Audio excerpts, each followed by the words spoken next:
Itasaidia sana kwa sababu it's a bit it gets complex.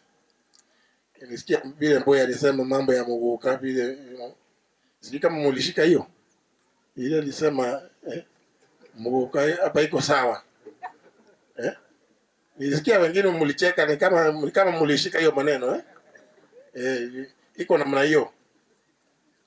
But let's say this, because I'm not at liberty to express an opinion on this topic at this point. But all things must be done in moderation.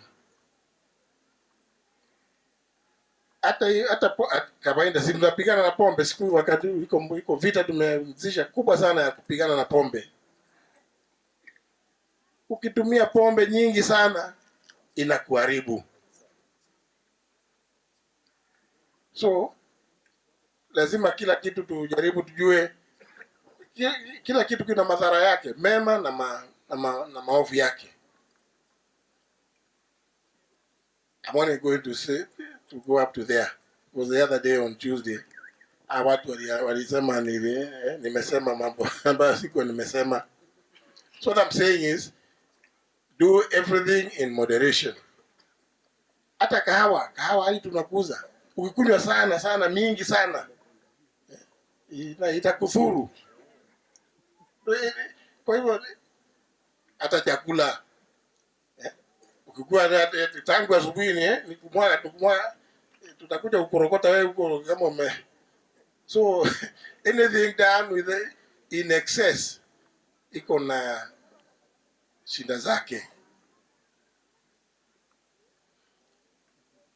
For today nimesikia mheshimiwa alikuwa amesema mambo mengine huko juu hiyo inafanyika. But let me also say this.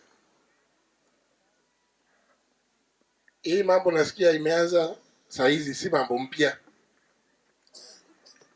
Those of us who are deeply involved when we're doing the current constitution, if you look at this chapter 12, that's a chapter on finance in the constitution, and more particularly that thing about area of sharing revenue, articles 202 and 203. If you read particularly 203, you will see a very elaborate mechanism which is inbuilt there. What the things to consider. There are areas which have been noted as having been left behind or lagged behind in the past. There's a mechanism which is inbuilt there.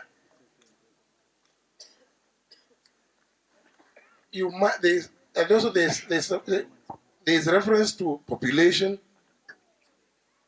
levels of development, and whenever you are sharing revenue, it is a cardinal requirement that you must ensure that it is going to make sure that there's no part of the Republic of Kenya that lags behind on account that they haven't received sufficient share of that revenue. And I'm happy. Currently, the National Assembly has really moved with good speed. Actually, I think it was good for John Bandi not to have now been an elected member, because now he's a nominated member and the chairman of Public Accounts Committee. He devotes a lot of time looking at the reports of the Auditor General with respect to the audited accounts of the national government, because shareable revenue is predicated on the most recent, the audited account, recent audited accounts of the national government as approved by the National Assembly. That's the basis. When they have the most recent, unajua vile tumekuwa kila mwaka tunakusanya kodi mingi kushinda mwaka ule ingine. I think with the exception of 2020 wakati ya COVID. But even then we still we're still moving up. So that when you consider the most recent, even the 15%, which is the minimum, is still quite a lot of money.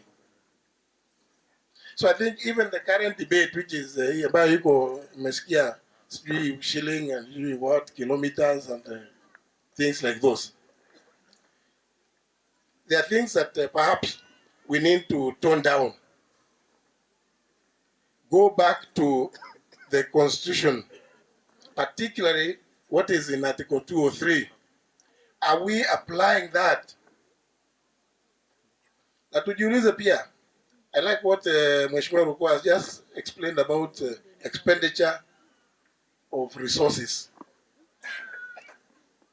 Zile pesa ambazo tumepatia kila county, tunataka we need a conversation on how prudently those resources have been applied for the last 11 years since the advent of devolution.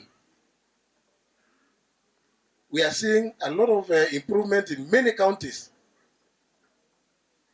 but there's a lot of disquiet about expenditure of public resources in very many counties. But perhaps also Parliament,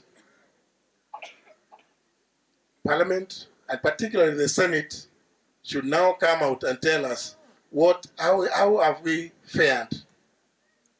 How have we fared in the last 10 years? Because kila siku unasikia gavana fulani ameitwa kule, unaona anapigwa picha na hawa watu, lakini akimaliza hapo sijui mambo hiyo inaishia hapo.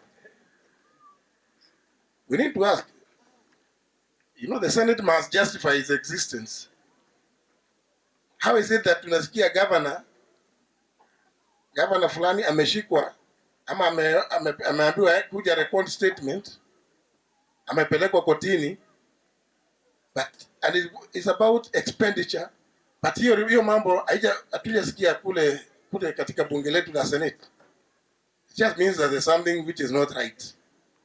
So we want to call on the House of Parliament, particularly the Senate, which is supposed to help us ensure that those resources that are sent, that are devolved there, are prudently applied. Hapo unaona kuna shinda.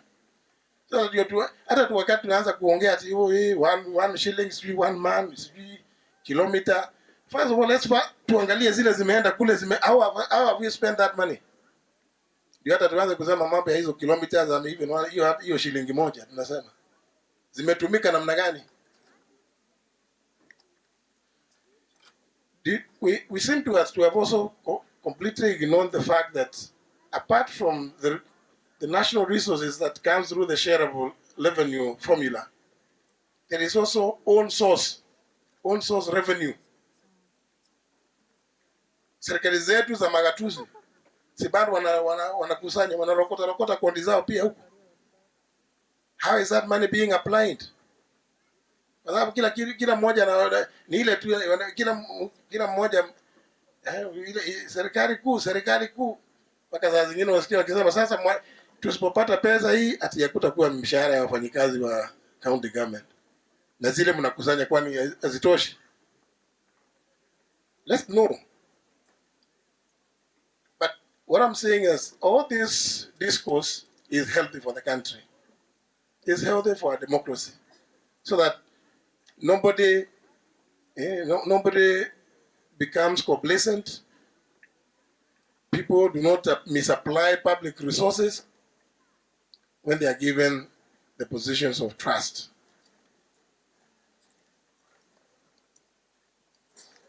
Hayo tu ningetaka kusema pale, kwa sababu mambo